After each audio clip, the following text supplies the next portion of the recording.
Ducks keep the Ducks from clinching a playoff spot with a 4-3 overtime win in Anaheim. This is Rink Wide Vancouver.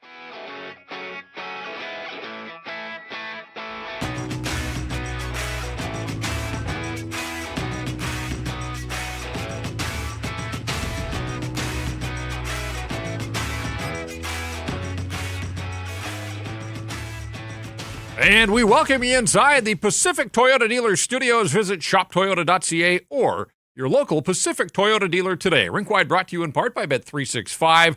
Check out Bet365's 3-goal early payout. When your team goes up 3, you get paid. It's that simple. Download the app today. Must be 19 plus. Please play responsibly. It is Rink Wide after a Vancouver Canuck victory.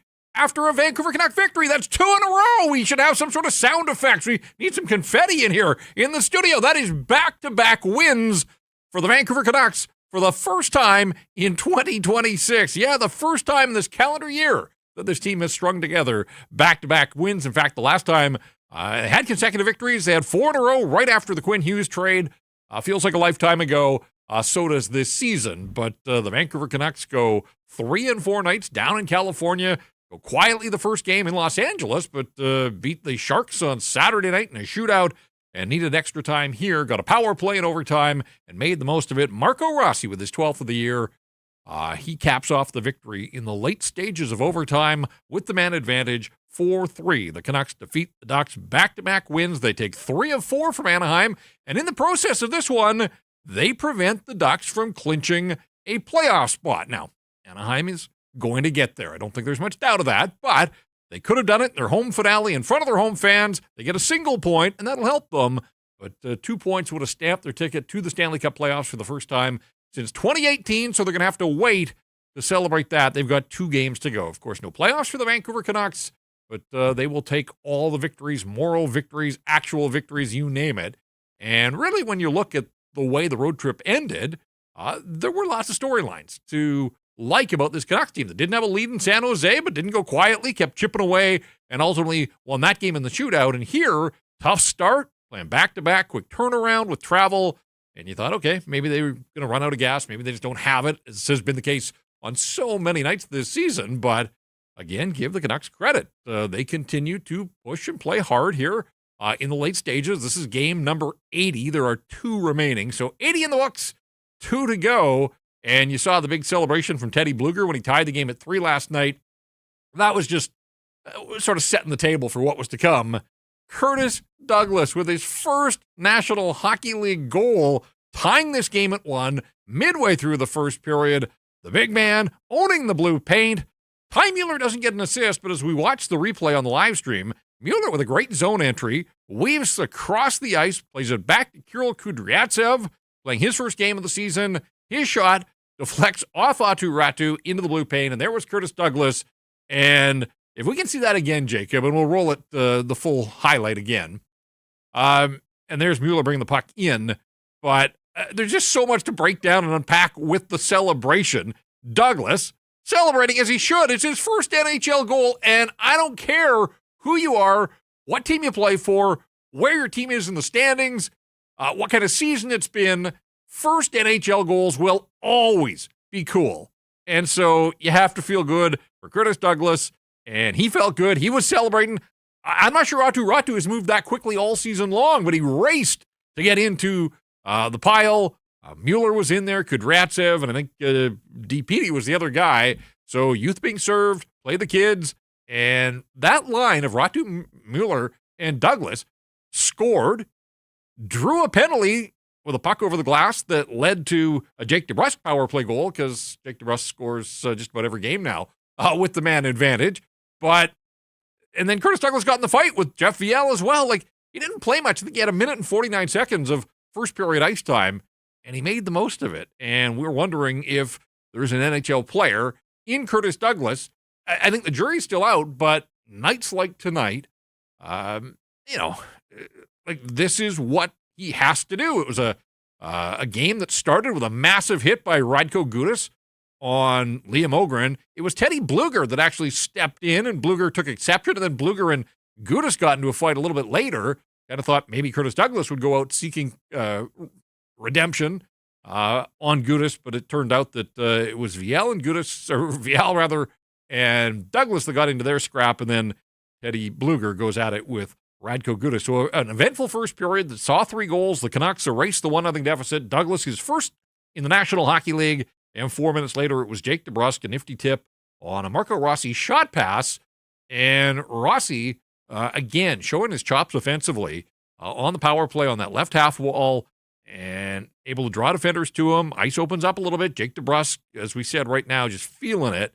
And as you see, Rossi fakes a shot and then snaps it to the middle of the ice. Jake DeBrusk just puts his stick there as an inviting target. And Rossi hits it, redirects, and it goes past Lucas Dostal. And so the Canucks had a lead there, 2-1 after 1 period of play. And it stayed that way through the second. And that's noteworthy as well, because for the first time in a long time, the Vancouver Canucks didn't give up a goal in the second period of play. And in fact, the last time that happened was against these same Ducks. It was a 2-0 shutout victory for the Canucks at Rogers Arena in late January. Otherwise, every opponent that they have played since then had scored at least once in the second period. And you know the story about long changes and games getting away from the Canucks in the second was not the case here, as it went to the third period with a 2-1 Vancouver lead. And we'll continue to get into this and break this all down. As you may have noticed by now, I'm flying solo on this episode of Rink Wide. Hired help just so hard to find. We put the feelers out. Guys who were either busy or at this late stage of the season, they didn't want to talk Canucks hockey, but that's what we do here on Rink Wide. So I got my trusty sidekick, Jake Lebazar, technical producer. We may get him to weigh in a little bit later on, but we want to hear from you as well. We say it on every episode we do of Rink Wide, even this late stages of a lost season. We want super chats supporting a great charity partner of ours, the BC Mental Health Foundation, which is changing the face of mental health and addiction by supporting breakthroughs in care, public understanding, research, and knowledge exchange. Your thoughts on this game, your thoughts on the performance of Curtis Douglas, or the impact that Jake DeBrusk is finding down the stretch. How about Marco Rossi coming through and winning this hockey game for the Vancouver Canucks? Or maybe it was something you saw last night in San Jose. You can lump the two games together. A big picture, if you want to go off the board and forget about what's happening on the ice, we'd love to hear from you and your thoughts as well. Canucks outshoot the Ducks 7-1 in the overtime session, aided by the power play, which was drawn by Drew O'Connor as he got in behind Chris Kreider. Kreider with a slash. They sent him to the penalty box. And fascinating. I wrote it down in my notes here. You've got Jake DeBrusk, who has scored 7 goals in his last 11 games, all of them with the man advantage. He's third in power play goals in the National Hockey League, and yet in a 4-on-3 set in overtime, no Jake DeBrusk. And I thought, curious at the very least. 4-on-3 is a little different than 5-on-4.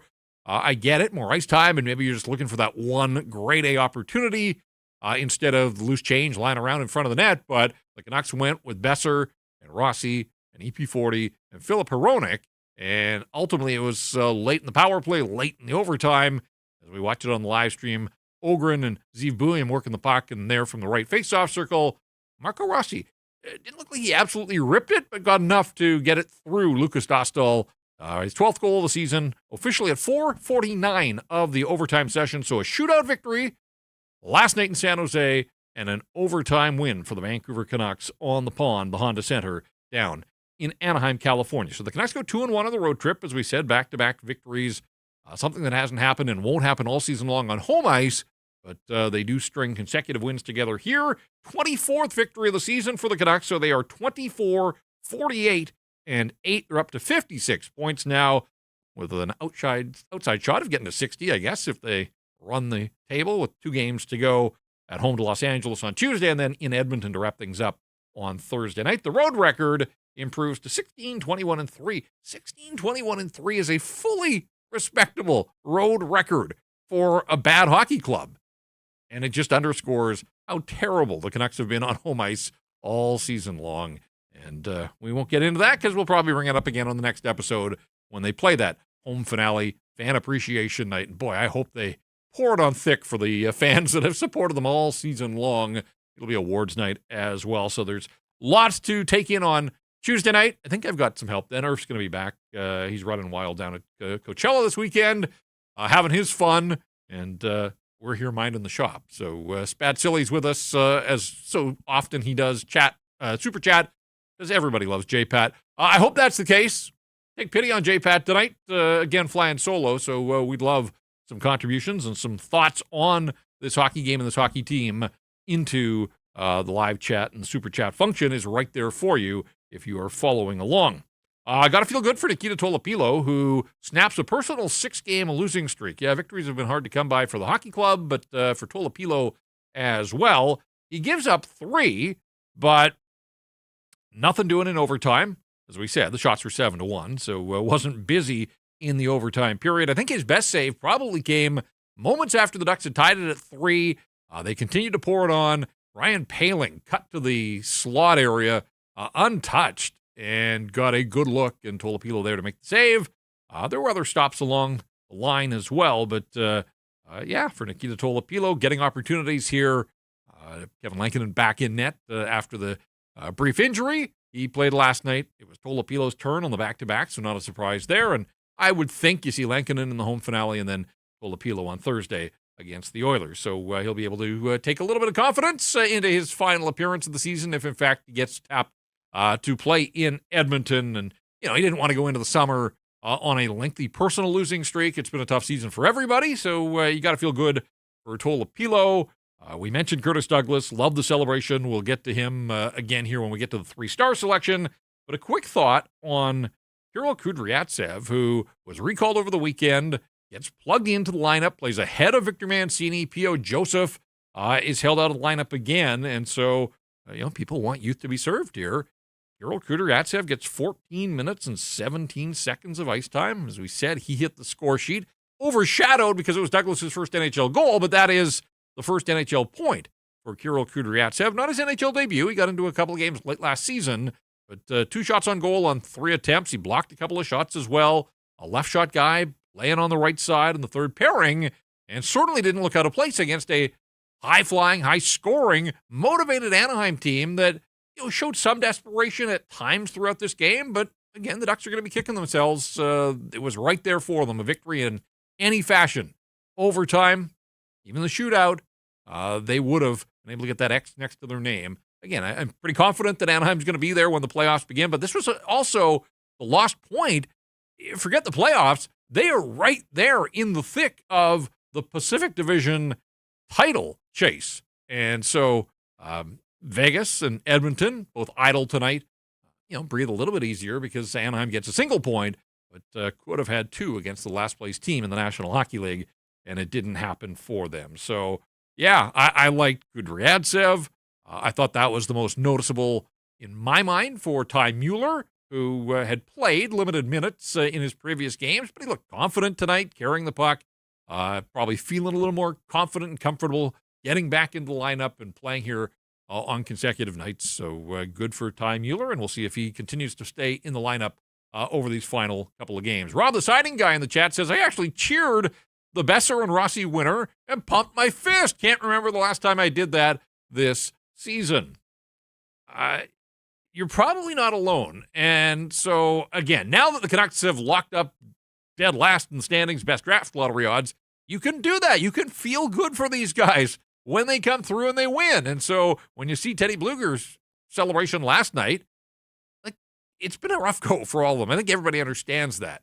But when the puck is down, these guys are playing to win. They're just overmatched on most nights against most opponents. And so when they tie a game at 3 with 3 minutes to go, by their standards, even though the game doesn't matter in the standings, it had to feel good for Bluger. It had to feel good for the group, and Teddy was fired up. And so, yeah, you saw some celebrations after these goals. We mentioned it was 2-1 after 40 minutes to play. The Vancouver Canucks 20 minutes away at that point from a win. Now, nothing's come easy for this hockey club all season long, so I'm not surprised that they extended their lead and then watched as it evaporated. But Brock Besser on a breakaway, shorthanded at that. Brock's played a lot of games in this league. There are still things that we see from him that, who would have thought it? His second career shorthanded goal, and I had to go back and find the first one because we know that he hasn't been a penalty killer through much of his career. Rick Tocchet started to use him a little bit. Adam Foote has used him this season. But when you think of shorthanded goals, generally, a counterattack off the rush, block a shot, off to the races. Not necessarily Brock Boeser's strong suit when it comes to straight line skating, and yet he pressures John Carlson to the point, and maybe he found his match there in 36 or 37-year-old John Carlson. Whatever the case, Brock didn't look back. And then, get him in a scoring position, and obviously he's got the hands to do what he did there. Nice move on Dostal, and snaps it up high. His team-leading 22nd goal comes shorthanded at 4:28 of the third period, extended the Canucks lead to 3-1, and why it's noteworthy, just his second career shorthanded goal, as I mentioned. The other one, it was technically shorthanded, but it came in the All-Canadian division, the North Division, no fans in the stands. The Canucks, I went back and I watched it, Canucks were trailing with 30 seconds left in a hockey game against Calgary, and they pulled their goaltender for an offensive zone faceoff. So, yes, technically shorthanded, but 5 skaters aside, and they worked the puck around, and Boeser, from the spot that he scored a lot of goals, right-handed shot over on that left wing side, he scored then. So that was the only other shorthanded goal on his ledger at this stage of his career until tonight when he pulls away from John Carlson and gave the Canucks a 3-1 lead. And you thought, okay, maybe it's enough for this team to put the win on ice. It wasn't, because on the same power play, Cutter Gauthier gets his second goal of the night, his 40th of the season. Gauthier had missed the last 5 games, back in the lineup and makes the mark, scores twice. And the one that we're watching here on the live stream, Jackson Lacombe, basically, same spot on the ice, same end of the ice that Marco Rossi finished the hockey game, but Cutter Gauthier on the right side, puck in the wheelhouse, and he does what he does. Guy shoots a ton and scores a bunch. He's up to 40 now on the season. So that one came half a minute after Boeser had extended the lead to 3-1. Gauthier gets the Ducks back within 1. You could feel some life in that building on the bench. And then it was funny because Jacob, I'm going to bring you in at 3-2. What did I say to you as we watch this game in studio here? You said, I haven't seen much of Leo Carlson tonight. And if I'm the Canucks, I might be a little bit worried about that. I did say that. And really, no sooner did I say it than a bit of a funky bounce. The Canucks tried to clear the puck. It came off the sideboards into the slot. Kreider with a shot, and Carlson scoots through the middle of the ice, picks up the puck. And I thought maybe it had waited too long. And in fact, as he fumbled with the puck, and Tolopilo was down, but I still thought Tolopilo had enough of the net covered. But Carlson on the back end, able to squeeze it through, his 29th of the season. And that tied the game at 3. And at that point, again, if anybody's been here for the whole ride all season long, we've seen this act from the Canucks when leads get away, that so often they just fold up the tent. So that's why I want to say, late season, credit to these guys. They're not going quietly. They're not going to the playoffs. Some of them probably counting down to the end of the season now. But there were guys that were battling in this hockey game. And then, as we said, it gets to overtime. Marco Rossi from Zeev Bouillon, 4:49 with the one-timer. Canucks go 2 for 3 with the man advantage. The power play just continues to scorch its opponents around the National Hockey League. 4-3 is the final. Another super chat from Free Petey. Thoughts on Kirill Kudryavtsev? Well, we kind of covered that, so maybe I'm a little late getting to that super chat. But again, I liked what I saw. I hope that the coaching staff did too, and I would think that you probably see him in the lineup at least one of the final 2 games. I don't know that you want to be sitting. I mean, if he stays in, somebody's coming out or staying out. So there'll be decisions to be made here. But even last year when he made his NHL debut late in the season, and at training camps and the preseason and the Calder Cup run last year, there's just a poise about this guy. And again, a 7th-round draft pick who's already played NHL games in 2 seasons now, absolutely found money for the Vancouver Canucks. So, I don't know where it's going to go in the big picture for Kirill Kudryavtsev, but in the here and now, it does not look out of place playing in a game that mattered to the Anaheim Ducks, and he played like it mattered, obviously, to him getting an opportunity at this late stage of the season. All right, let's get to the 3 stars, as we always do here. 3 stars on Rink Wide are brought to you by Greta Bar YVR, and that's where we're going to be on May the 5th. Hopefully, you'll be there as well. Canucks Army watch party for the draft lottery as the ping pong balls do their thing, and hopefully their thing is rewarding the Vancouver Canucks for this dismal season. But that is out of their hands. It's all about Lady Luck for the Vancouver Canucks, and Anybody that's followed them knows that the franchise hasn't had a ton of lottery luck through the years. But maybe this is the year. Canucks Army crew is going to be live on location. We'll be watching as the ping pong balls drop. Greta takes care of the rest. They got the big screens to watch the lottery, food and drink specials, terrific atmosphere, and all those arcade games too. May the 5th, it's the Draft Lottery Watch Party. We'll have more details in the coming days. Greta Bar, the place to be, 50 West Cordova. Greta Bar, let the games begin. 3 stars as selected in-house. Cutter Gauthier, Leo Carlson, and they found room for Marco Rossi as the 3rd star of the hockey game. Well, there you go. Marco Rossi, not just the game-winning goal, but he also had that assist that we talked about on the Jake DeBrusk goal. So he's in on 2 of the 4 goals the Canucks scored and gets the game winner. He's the 1st star. Cutter Gauthier, nice night for him, up to 40 on the season. It's been an incredible year. One thing that, as you watch the Canucks go through their rebuild, you have to be envious. The top 3 scorers on the Anaheim Ducks are all 23 or actually under the age of 23. You got Cutter Gauthier, he's 22. Leo Carlson is 21. And Bennett Seneke, who didn't have a huge night, but noticed him, and he's 2nd in NHL rookie scoring. He's 20 years of age. Mason McTavish is 23. He has not had the best of seasons, but still, he's a 38-point guy, I think, and he's 23 years of age. So without a doubt, they've got their young core there, and that's what the Canucks are trying to establish, trying to build, but they certainly don't have anybody right now at that age or in that age range up front that comes anywhere close to what these guys are doing. So there you go. And not to be forgotten, we wouldn't do that to him on the night he scores his first NHL goal, but wanted to carve out some space in the 3 stars for big Curtis Douglas, who finishes the night, as you can see there, with the goal and a couple of hits. He got his scrap as well. So, that's just a solid night for Curtis Douglas. Not a ton of ice time. 6 minutes and 19 seconds. Of course, he spent 5 minutes in the penalty box, but in his 6 minutes and 19 seconds, he managed to impact this game. So good on him, and see if that gives him a little confidence to finish up the season strong with the games against the Kings and those Edmonton Oilers. 3 stars here on Rink Wide are brought to you by Greta Bar YVR. All right, from the 3 stars, want to get to the stat that stands out as well, and we will move through that. Always try to pick something that jumps off the page from the hockey game every game. So there's something a little bit different here. So if you're a Rink Wide regular, you know that this is a feature that we do.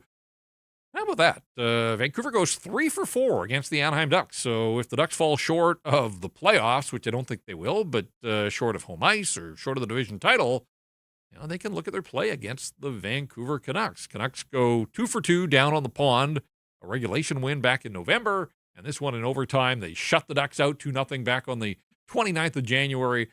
Ducks did get a 5-3 victory over the Canucks on that last 8-game homestand. But, leaving valuable points on the board because the Vancouver Canucks find an opponent in Game 80 of the season that they have defeated 3 times. And that opponent is the Anaheim Ducks. So, it's funny how it works. The Ducks can score in bunches, but the Canucks shut them out. And here, held them to 3, and the Canucks managed to get their 4th goal. Canucks also won 5-4.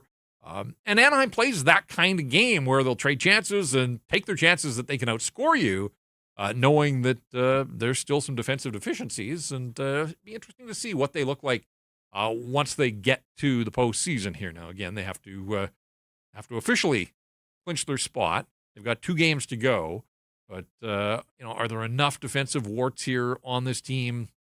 They're 8-0 in shootouts this year, so there's 8 bonus points that shootouts aren't going to matter to them once they get into the playoffs. So I'm kind of curious, but again, you got to start somewhere. They've had 8 years without playoff hockey. This would be a big step to get into the postseason, see where they land, who their opponent is, and how they stack up. This is not a finished product, not by a long shot. So interested to see what the Ducks do in the playoffs. All right. In the chat, Steven's asking, why do you think the power play has been so hot over the last month? 2 for 3 in this hockey game. It's been the best in the National Hockey League since the middle of March. And I think the statistic they had up on the broadcast since the Olympic break, it is 2nd in the National Hockey League. And I think there's a couple of factors for it. So one is the fact that the first unit has essentially been the same 5 guys, and one of those 5 guys is a healthy Marco Rossi. If you followed the Canucks, you know the trade. At the time he was injured, he tried to gut it out immediately after the trade, wanted to show the Canucks and their fans what they had got as part of this package for Quinn Hughes. And then he got hurt again on December 30th against Philadelphia and was out until the Olympic break. So he had the better part of 6 weeks right after Christmas, unfortunately. But, maybe it was a blessing in disguise to finally get healthy for the first time in a Canuck uniform and really has hit the ground running out of the Olympic break. And I think you see his smarts. Like, he has been terrific over on that left half wall. Used to be JT Miller's spot on the power play. And Rossi, he's deceptive. He's able to look guys off. When he sees that seam, he's able to make passes that slicing through defenders. So I think Marco Rossi's a huge part of it. I think you see the net front play of Jake DeBrusk that went missing there for a long while. And who knows how or why he couldn't score goals at 5-on-5 or on the power play. He had 1 goal in a 17-game stretch there in January and into February. But in the last little while, DeBrusk's up to 7 goals now in his last 11 hockey games. So he is feeling it. And all 7 of those goals in that 11-game stretch have come with the man advantage. So DeBrusk just seems to be a little more laser focused. He and Brock Besser doing a nice job interchanging front of the net and into the bumper. Philip Hronek is finding shooting lanes, and then the other guy, EP40, is picking up some points here and there. As a facilitator, he's not doing anything at even strength, but he has picked up some points here as part of this red-hot power play. So, who knows sort of why this couldn't have worked earlier in the season. The addition of Rossi is a part of it. But even last night, when they go 2 for 3 with the man advantage, one of the power play goals was the second unit. It was Teddy Bluger. So, everybody's kind of getting in on the act right now, but the bulk of the production is coming from a first unit that just is showing some chemistry, some familiarity. Guys know their roles. They're playing to a T, and it's working for the Vancouver Canucks. Again, is it something that can carry into next season? We don't know if Jake DeBrusk is even going to be here. And it may not just be Jake DeBrusk. There could be other candidates on that first unit that may have a new home to start next season. So I wouldn't get too caught up in what does this mean for the Vancouver Canucks moving forward. I think enjoy it. It's kind of been fun to watch when they get a power play since the Olympic break. Not quite a 50-50 proposition, but not that far off. So, it's working for them, and we'll see if it can over the final 2 games of the season. We've got another super chat. This one from Carl Spackler. Rossi for PM. Rossi for PM. He's Austrian. I don't know that is even eligible to be PM. I think we're getting ahead of ourselves, aren't we? And I'm not sure that's a job that he wants necessarily. Quite frankly, I'm not sure it's a job that many people would want. So I love the sentiment, love the super chat supporting the BC Mental Health Foundation, but don't see Marco Rossi running for Prime Minister. It was said tongue-in-cheek. Spencer is wondering, what year did Jeff start doing post-game shows? Well, come on with me in a trip down memory lane. We'll jump in the hot tub time machine here. In Vancouver, in this market, I go back to Mark Messier's final season, 1999, year 2000. Working at CKNW, hosting pre- and post-game shows.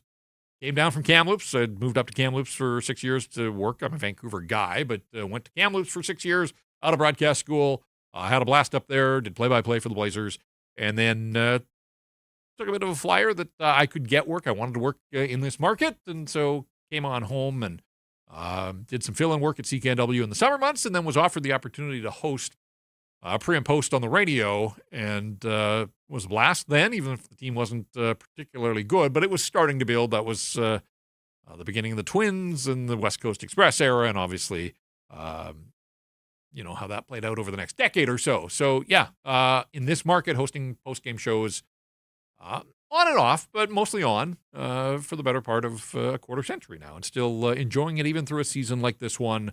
I just love being on the front line and trying to drive some conversation and having an outlet to express thoughts and opinions about things that I've seen here in the hockey game.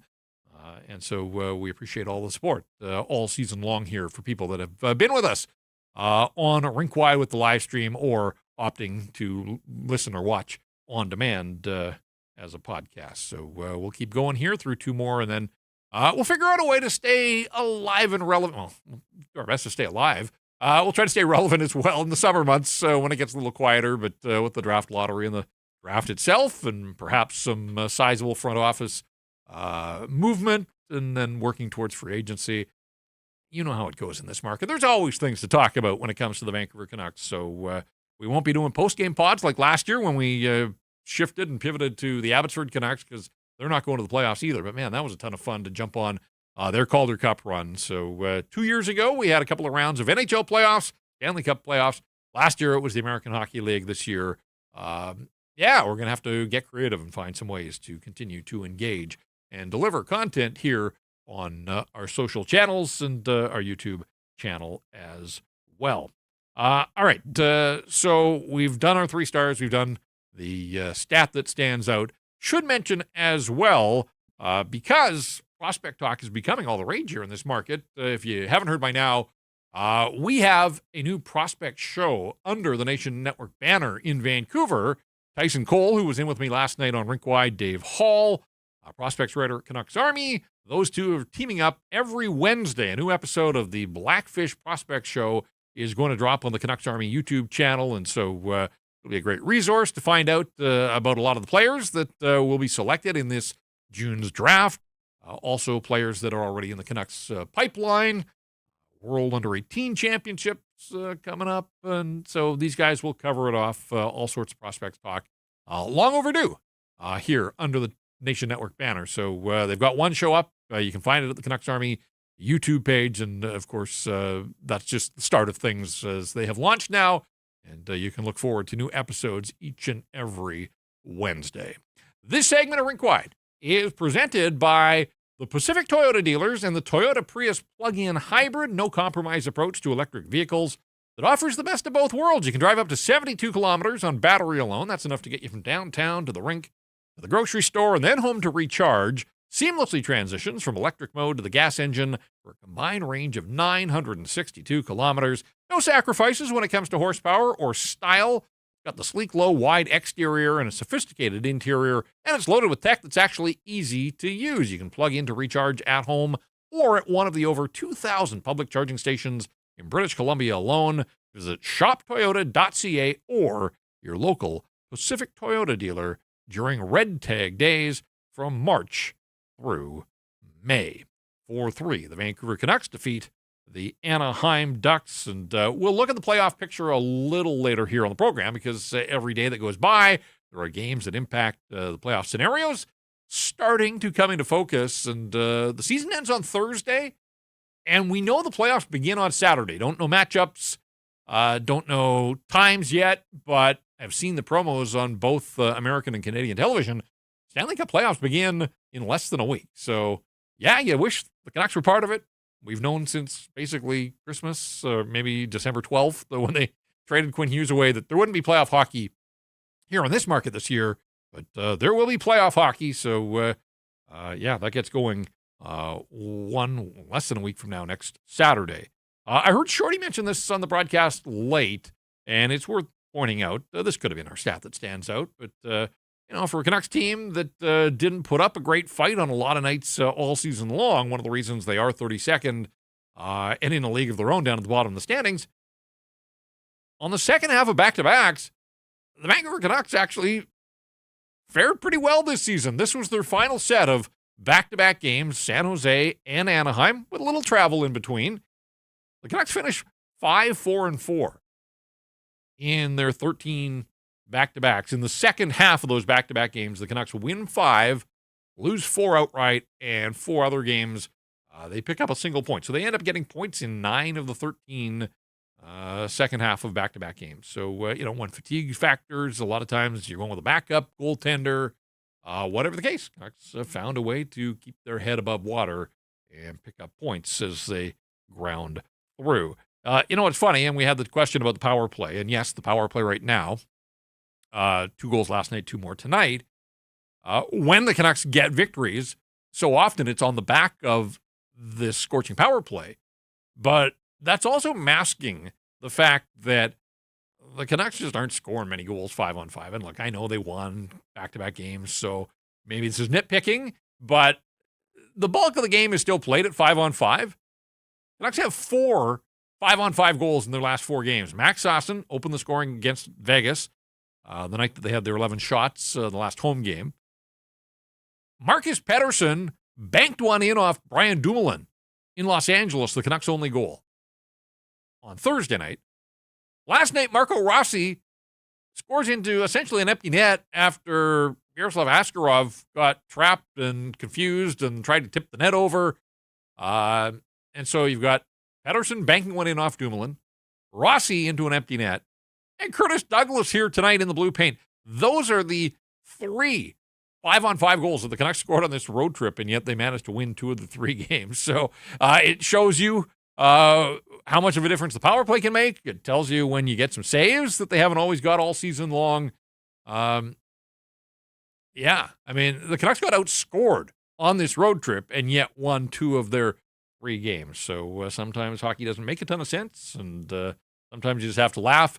There hasn't been enough laughing this season, obviously, when it comes to the Canucks and their record, but they can feel like a job well done here. Winning their last 2, go 2 for 3 on the road trip, and now they come home to face the Kings on Tuesday night. We should mention as well, because I talked about the Gudas hit on Ogren, and Teddy Bluger comes in, sticks up for a teammate, and that's something that we've talked about on a lot of these shows, that, where's the pushback? Where is any sort of deterrence? At least Teddy Bluger gets into the face of Radko Gudas, and maybe it set the stage for the scrap that they had a little later in the first period. But whatever the case, that's a good weekend for Teddy Bluger. He scores the tying goal in San Jose, and then sticking up for a teammate, showing as a veteran that he's still into this thing, that he cares.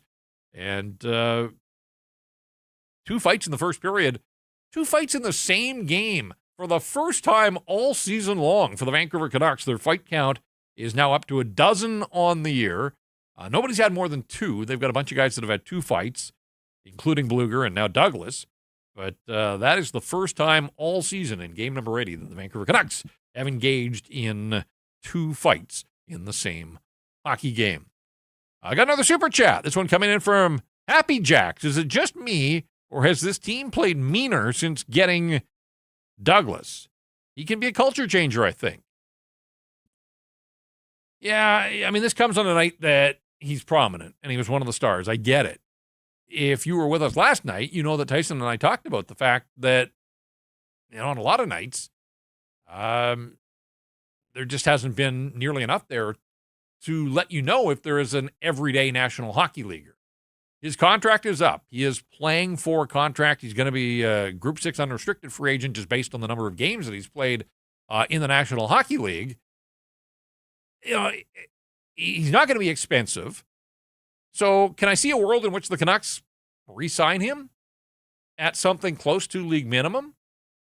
Yeah, I guess I can. Do I think that he's going to make the Vancouver Canucks out of training camp next year? Do I think that there is an everyday NHL contributor who can give you, 10 to 12 minutes a night, most nights? And I'm still not sure. And we talked about the fact that tonight the ice time was just over 6 minutes, and there was a reason for that. But, if they park him down in Abbotsford, you can bury the salary. I'm fine if they keep him in the organization. I just think that I'd like to see them go out and find somebody that can play a role for this team. And I do think that there are guys on the fringes of unrestricted free agency that won't cost a lot that are better hockey players than Curtis Douglas. But I'm saying this on a night where, that Curtis Douglas could have a role for the Vancouver Canucks. But we just haven't seen enough of that with any sort of regularity. So the idea that, he's in the lineup, he makes everybody around him bigger, maybe. But tonight was the exception as opposed to the rule, just his second fight and his first goal in the National Hockey League. I think what the coaches will like when it comes to Curtis Douglas is that, as much as he's still relatively one-dimensional, he's not hurting the team. And his underlying numbers were actually pretty spectacular for a guy that didn't play a lot. 6 minutes and 19 seconds of 5-on-5 ice time. Shot attempts were 6-3 in the Canucks' favor. And the actual shots on goal, 5-1. And they outscored the Ducks 1-0. So, he didn't spend a lot of time defending. And so in that sense, not a liability. On a line with Ratu and Ty Mueller. I thought Ratu was into the hockey game. And we mentioned Mueller a little bit earlier on. I thought it was his most notable game of the brief time that he's been up with the big club as well. So, yeah, again, I don't want to get too caught up in one night like this for Curtis Douglas. I feel great for the guy, excited for him. He was excited. We covered all of that, but I don't know that Curtis Douglas by himself is a culture changer or a culture carrier. I think that is probably stretching it just a little bit. But because that was a super chat and it supported the BC Mental Health Foundation, we love that aspect of the contribution here to the Rink Wide program. Something else that I liked, and I haven't uttered this sentence maybe all season. I quite enjoyed the first intermission television feature. I think the Canucks do a disservice to a passionate fan base with kind of the product that they've put forward in the intermissions now on their television broadcasts. So featurey, and I get that it's their broadcast and they control the content and want to push all about prospects and a brighter future ahead. I get that part of it, but I miss analysis. I miss some of the features that I think they've done in the past or could do again. But did you catch the one tonight? It was, and I get it was contrived for television purposes. Like I totally understand where it's coming from, but I still thought it was kind of fun with players working the phone boards and reaching out to season ticket holders and thanking them for their support. And something that I wasn't aware had happened here. And so for fans to pick up the phone and have Jake DeBrusk or Max Tassone was totally into it. He had the headset going. He looked like the old pro. They had Petey who was having a chat. Actually looked like he was having fun. Chatting up a season ticket member, P.O. Joseph. There were a bunch of them. Linus Carlson was in there working the phones. I don't know how many of the Canucks, but looked like a pretty good selection. Whatever the case, it was something different. It was fun, and I thought, the least that they can do for a lot of these loyal season ticket members who have had their patience tested, and we've heard from a bunch here in recent days and weeks that some have had their patience broken, quite frankly, by this hockey club. So I'm sure these were handpicked. They were put on notice. A lot of the calls looked like they were on FaceTime. You don't just randomly start FaceTiming people. That's why I said it was contrived for television purposes, but I thought for what it was in game number 80, it was kind of a fun little feature there, and it looked like the players actually were enjoying reaching out and talking to some of the people that have supported them through this season, and it sounds like supported them for a bunch of years. Just wanted to shout out to the television side of things. I know that it's been a difficult season for anybody trying to tell the story of the Vancouver Canucks. Canucks in overtime now improved to 3-6 on the season. We know that they've had success in shootouts and did on Saturday in San Jose. 6-2 in games that require the skills competition, but in games that are actually settled in overtime, 3-on-3, or in this case, it was 4-on-3.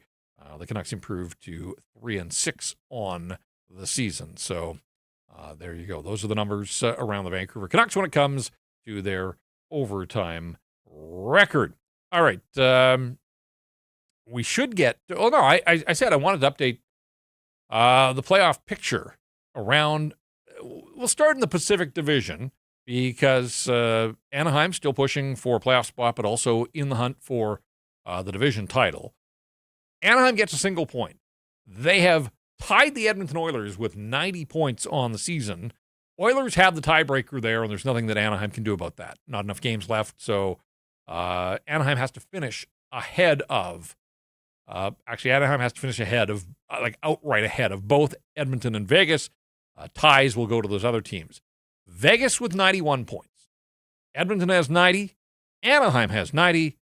And the Los Angeles Kings have 87 points. So they're 3 back of the Oilers and the Ducks, but they got a game in hand. And their remaining schedule, Los Angeles, they're in Seattle tomorrow, in Vancouver, and then in Calgary. So 3 teams that have been eliminated from the playoffs, don't have a lot to play for, although the Flames seem to be playing people tough. They beat Utah tonight on home ice. Canucks just beat Anaheim. So, you never know. That's why they play these games. But a single point right now separating Vegas, Edmonton, and Anaheim, all of them on 80 games, and we'll see how that shakes down. Somebody's winning the Pacific. Somebody's going to get to draw a wild card, and then those other teams will match up in the first round, and it's a question of where will that series start, who will have home ice, and who will get the opportunity to host a Game 7 if, in fact, the series goes the distance. So still lots to be sorted out, and the Kings are not out of it. As far as Los Angeles could still win the division.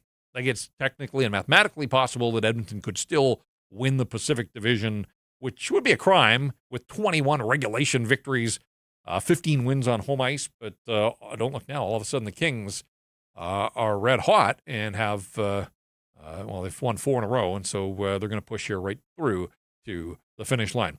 All right. Before we get to our Bet365 line of the night, let's get inside the Canuck locker room for the first time here after this 4-3 overtime win. And we'll hear from Teddy Bluger on the Canucks going back-to-back for the first time since Christmas. Teddy, it seemed like a pretty good effort from your team tonight. Came out the win 4-3 in that overtime. What did you think of the effort?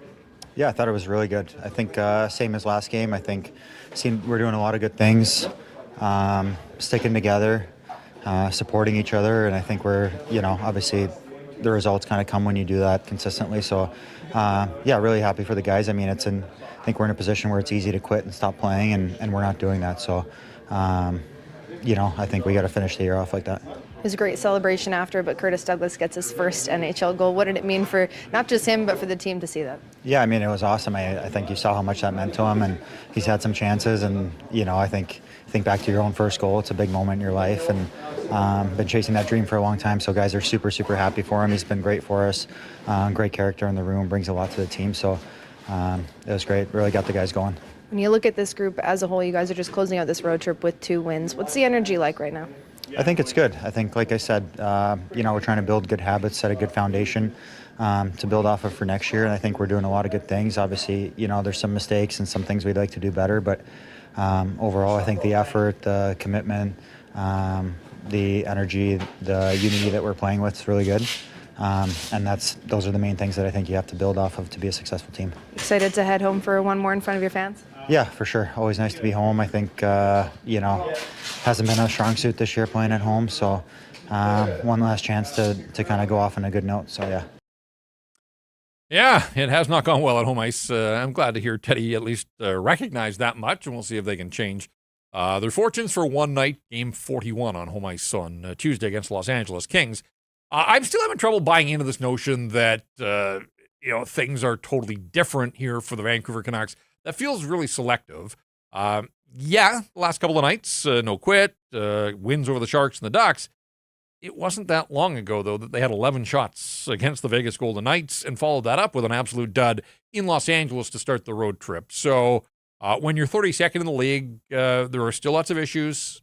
And the mind of a pro athlete, the psyche, I get that. You want to focus on the positives. Fair enough. But this idea that they somehow have completely turned a corner at this late stage of the season, I just can't get there when it wasn't that long ago that they were struggling to get to double digits on the shot clock against a good team like the Vegas Golden Knights. All right, let's get to our Bet365 line of the night. And we mentioned the fact the Los Angeles Kings are on their way here for Tuesday's game against the Canucks. They stop off in Seattle on Monday. Kings have won 4 in a row. They're trying to work their way into a Pacific Division playoff spot, so plenty to play for.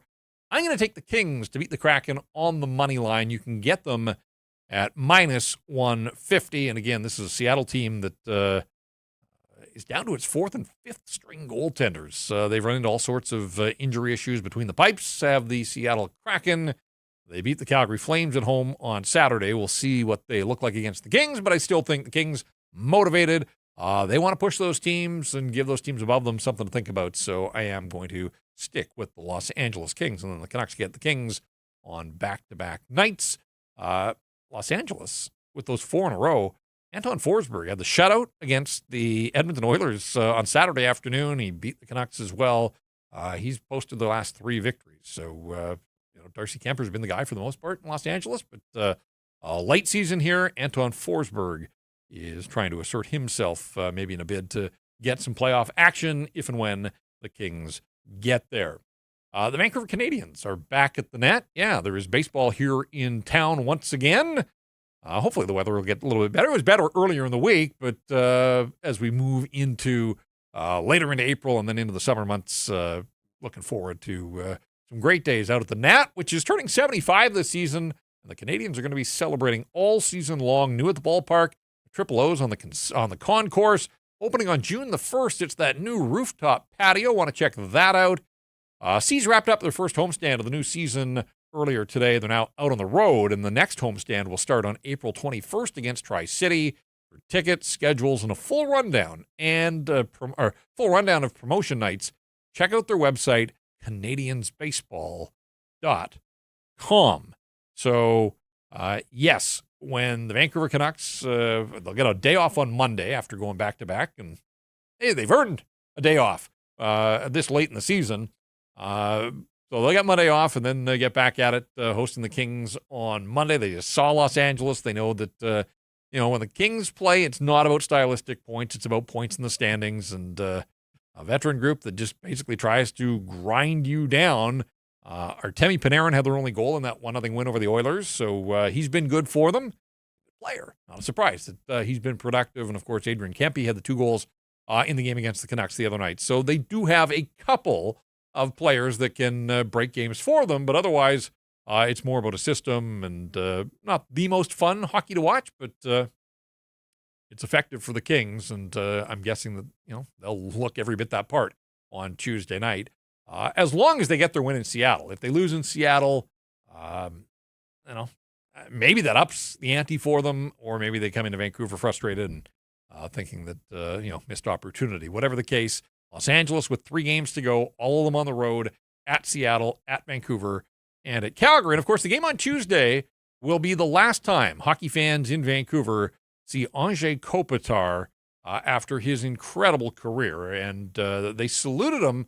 I was a little surprised at this because the Kings are trying to make the playoffs. If they make the playoffs, obviously there's more home games at Crypto.com, but the Kings didn't want to take that chance in case things slide away from them and they fall short of the playoffs. Then that would have been Anze Kopitar's final game on home ice on Saturday. So they had a big farewell for him and big video tribute, and saw all the teammates, fans in the stands. I would imagine that the Vancouver Canucks will acknowledge Anze Kopitar in some fashion. This guy has played in their division his entire career. Just been an absolute workhorse. And, so looking forward to that and a chance for hockey fans in knowledgeable market here in Vancouver to salute a guy that has been a Hall of Famer, will be a Hall of Famer, has had that kind of career. And, we'll see if there is playoff hockey in the offing for Anze Kopitar. Okay, well, we heard from Teddy Bluger. We're going to get to the head coach of the Vancouver Canucks, Adam Foote, as well. And, for so many nights post-game, you sort of feel for Foote that storylines and the questioning has all been the same. He kind of feels like he's run out of answers. So on a night like this one, when Marco Rossi scores an overtime winner on the power play and Curtis Douglas gets his first in the National Hockey League, Nikita Tolopilo gets a win, and Kudryavtsev gets in the lineup, all kinds of new talking points for the head coach. So do we have the head coach? Is he ready to go? Yep, Foote's ready to go. Okay, let's hear from Adam Foote after his team closes out the road trip with a 4-3 win in overtime down in Anaheim. Good 4-3 win in overtime for your team, back-to-back wins. But what did you think of the effort in this one from your group? It was a great effort. I mean, like another team, Anaheim, they need some good things to happen. They're in a playoff push here, so it was a playoff atmosphere for sure. We showed up early, and especially on a short back-to-back, and it's been a great road trip. Good resiliency again. After they tied it up, we hung in there, and regained our emotions and played a good game. I know you've talked highly about Curtis Douglas, so what did it mean to see him get his goal tonight? It was great. I mean, he did his job. He came in, gave us energy. You know, like I said, a short back-to-back. We had to find a guy to come in and do his job and, play a physical game and match their intensity. You knew they were coming. You know, Gudis, Eric Trouba, they're going to have big hits. And, just his presence on our team in this moment and how he showed up gives you – and the guys, he almost drags you in the fight at an early back-to-back where you might not feel like you have your legs. You're almost forced with something like that happen early just to get in the game and get your energy up. So I'm happy for him. He's coachable, fun to be around, and the players really like him. Seems to be a lot of spirit in this game. Adam, did you feel that? And maybe Teddy Bluger was a part of that as well? There's been a lot going on this year, and the last, few weeks seems really gelling together as a team. It's really nice to see. They're pulling together. He saw them fight for each other tonight. And, they come in a hard California trip with a big, heavy LA team. And, we played more minutes than their end than ours, and that could easily been our game. And then, come back with 3 minutes left last night. And then tonight we lost the lead, but they had a really crazy bad bounce. And, we regained our composure and, got it done at the end. So they're a really, really good group coming together. It's nice to see. Culture is such a buzzword, but when you see the teammates celebrating for Curtis Douglas when he gets that goal like that, Adam, what does that say to you? It's awesome. The culture's been missing here for a while. And, it's a great question by you where, you can just feel the different energy, especially a team that's been out of the playoffs and in a rebuild. Talk about rebuild and you lose. We're not going to re-sign Sherwood. Our captain leaves.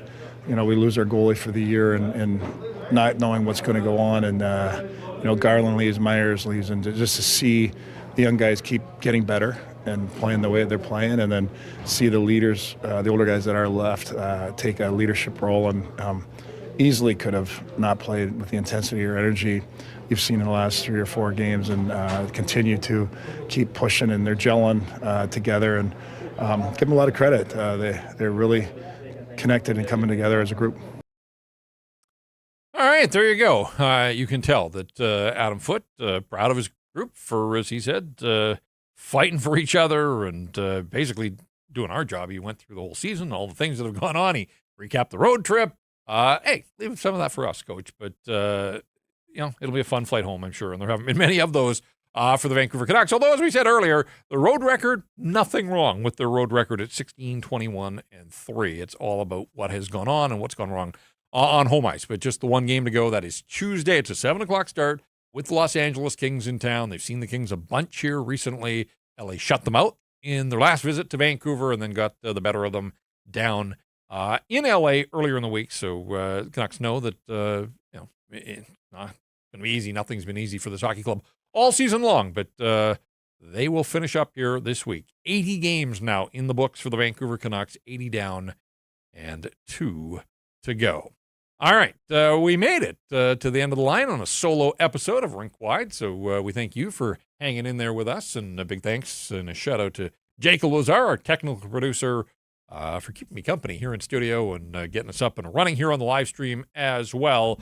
Irf will be back for the final 2 games of this 25-26 season. So business as usual on Tuesday and then again on Thursday. But that is going to do it for us here on a night that sees the Canucks back up a victory in San Jose with another one in Anaheim, 4-3. The final score in both of those games. Back-to-back victories for the Vancouver Canucks for the first time in 2026. How about that? That's going to do it for this episode of Rink Wide Vancouver.